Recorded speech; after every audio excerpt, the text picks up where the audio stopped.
को conversion theorem जो Laplace transform के अंतर्गत बहुत इंपॉर्टेंट थ्योरम है उसके बारे में बताएंगे। लाप्लास ट्रांसफॉर्म आप भली बात जानते हैं, पीछे बता रखा है। लाप्लास ट्रांसफॉर्म के अंतर्गत पेकलोम लाप्लास में हम बात करते हैं तो ये थ्योरम बहुत यूजफुल है। इस थ्योरम के द्वारा अनेक ऐसे फंक्शन जिनमें मल्टीप्लाई के द्वारा सीधे लाप्लास को नहीं निकाला जा सकता है, इस थ्योरम के माध्यम से हम निकाल सकते हैं। आइए सीखते हैं। सबसे पहले हम बताते हैं स्टेटमेंट क्या इसका है। यदि हमारे पास दो फंक्शन ऐसे हैं f और t, f और g दोनों t के फंक्शन है, उनके लाप्लास का एग्जिस्टेंस है। यदि किसी फंक्शन के लाप्लास का एग्जिस्टेंस होता है उसके इनवर्स लाप्लास का भी एग्जिस्टेंस होगा। यदि दो ऐसे फंक्शन मौजूद हैं f of p g of p जिनके इनवर्स लाप्लास का एग्जिस्टेंस है तो उनके मल्टीप्लाई का इनवर्स लाप्लास निकालने के लिए हम इस थ्योरम का उपयोग करते हैं जिसका नाम है कन्वर्शन थ्योरम। उसे हिंदी में बोलते हैं सम्मिलन की टिप्पणी। हमने मान लिया f of t g of t चाहे t के दो रियल वैल्यूड फंक्शन इस प्रकार से हैं कि इनके लाप्लास ट्रांसफॉर्म का एग्जिस्टेंस है। तो हम देखते हैं कि f ऑफ t का लाप्लास f ऑफ p पीछे बता चुके हैं, या g ऑफ t का लाप्लास g ऑफ p में बता चुका हूं, तो इनके इनवर्स का भी मान होगा। यानी f ऑफ p का inverse Laplace f of t है और g ऑफ p का inverse Laplace g of t है। ये हमें प्रूव करना है, जो हमने स्टेटमेंट से कॉपी पेस्ट कर लिया है। अब मैंने क्या किया कि इस फंक्शन को मान लिया सुविधा हेतु क्या h ऑफ t। अब हम क्या कर रहे हैं, इसमें l लगा रहे हैं क्योंकि इसका इनवर्स ये होना चाहिए तो इसका लाप्लास जो होगा वो सिंपल ये होना चाहिए। तो हमने वही लिखा है कि इसका जो लाप्लास है इस माने h ऑफ t का ये मान है, इसका लाप्लास लेंगे तो ये वैल्यू आना चाहिए। तो हम सुविधा एक लिख रहे हैं l of h of t बराबर f of p into g of p। अब हम क्या कर रहे हैं, देखो लाप्लास ट्रांसफॉर्म की परिभाषा को यूज कर रहे हैं। ये आपको पीछे पढ़ा चुके हैं। L of h of t बराबर e की power minus pt h of t dt।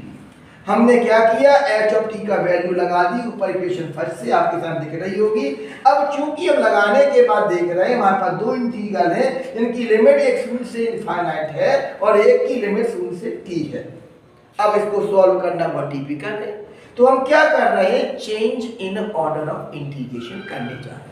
यहाँ पर हम देख रहे हैं इंटीग्रल के दिए गए ऑर्डर में जो t की लिमिट है, t माने आगे वाला इंटीग्रल होगा 0 से इनफाइनाइट, यानी t की लिमिट जो है 0 से इनफाइनाइट तक वेरीज होती है।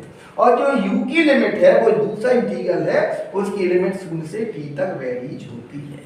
इनको यदि जस्टिफाई करें एज ग्राफ पर तो t इक्वल 0 कहलाएगा u एक्सिस की इक्वेशन, t इक्वल इनफाइनाइट कहलाएगा u एक्सिस के पैरेलल लाइन की इक्वेशन, u इक्वल 0 कहलाएगा t एक्सिस की इक्वेशन और u इक्वल t कहलाएगा एक ऐसी स्ट्रेट लाइन जो कि ओरिजिन से पास होगी और u एक्स जो t एक्सिस है उसके साथ 45 डिग्री का एंगल बनाएगी, क्योंकि पूरा ग्राफ y एक्स में चलता है। आज y बन गया है u और x बन गया है t। तो उसी प्रकार बोल रहे हैं कि यह जो लाइन हमारी है वो स्ट्रेट लाइन होगी जो कि t एक्सिस के साथ 45 डिग्री का एंगल बनाती है। अब चूंकि dt du में इंटीग्रल सॉल्व करना टिपिकल था तो हमने इसको चेंज किया, du dt कर दिया है। du dt करने पर आप देख सकते हैं इंटीग्रल का जो रीजन है वो ट्रायंगल बन रहा है OAB। ये इनकी वैल्यू निकालें, ये ओरिजिन है, 0,0 बनेगा।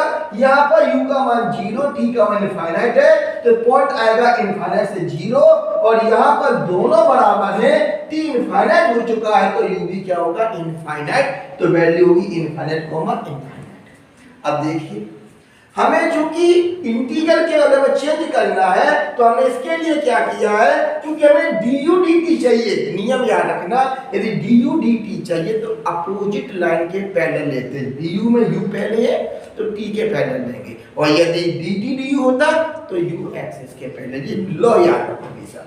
तो हमने इसको पैरेलल लिया है t एक्सिस के, इसमें चले तो इसकी एक लाइन जो देख रही है, पहली जो इसका सिरा है वो t बराबर u पर है और दूसरा का सिरा जो है वो t इक्वल इनफाइनाइट पर है। लोअर में देखेंगे इसका मान u इक्वल से चालू होगा, अपर में जाएंगे इसका मान u इक्वल इनफाइनाइट पर रहेगा। तो मैंने भाई लिखा है इसमें जो इसका सिरा जो दिख रहा है मैंने बता दिया कहां पर थे। इसकी लिमिट देखें तो t की लिमिट t इक्वल u से t इक्वल इनफाइनाइट तक वेरीज होगी और u की लिमिट जो है u इक्वल 0 से u इक्वल इनफाइनाइट तक वेरीज होती है। अब मैंने पूरा इंटीग्रल बदल दिया है, लिखा यही है पर dt du को du dt कर दिया, आप देख सकते हैं। अब चूंकि हमने लिमिट भी बदल दी थी तो u की लिमिट क्या थी, मैंने लिख रखा है 0 से इनफाइनाइट लिख दिया देखिए, और जो t की लिमिट थी वो t इक्वल u से t इक्वल इनफाइनाइट है, आप देख सकते हैं। अब हमने क्या किया है, इसको इंटीग्रल पास की जो जिस प्रकार का है उसे उसके पास रखा उस वेरिएबल के हिसाब से। तो u वाले इंटीग्रल में u वाले पद ले लिए, आप देख सकते हैं ये t का इंटीग्रल u वाला अलग कर दिया। अब मैंने पुट किया t माइनस u को y, तो t का इंटीग्रल dt और y का dy हो जाएगा। इस आधार से लिमिट भी बदलेगी। जब हम t का मान u 0 लगाएंगे, आप देख सकते हो t का मान यहाँ u है, u लगाने पर 0 आएगा, और t का मान जब इनफाइनाइट लगाएंगे तो हमारा y का मान इनफाइनाइट आएगा। इनको दो पदों में तोड़ दिया, ये आपका पावर ऐड हो रही है, e की पावर माइनस pu और e की पावर माइनस py, अलग अलग वेरिएबल बदल दिए, u वाले अलग y वाले अलग, आप देख सकते हैं। इसके बाद आप देखिए हमने क्या किया, इनके इंटीग्रल को सेपरेट कर लिया है, क्योंकि हम जानते हैं क्या इंटीग्रल के अंदर यदि वेरिएबल बदल दिए जाए कोई अंतर नहीं आता है, इसलिए हमने u को t बना दिया है।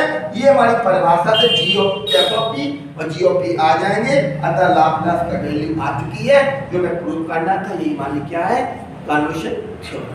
Thank you.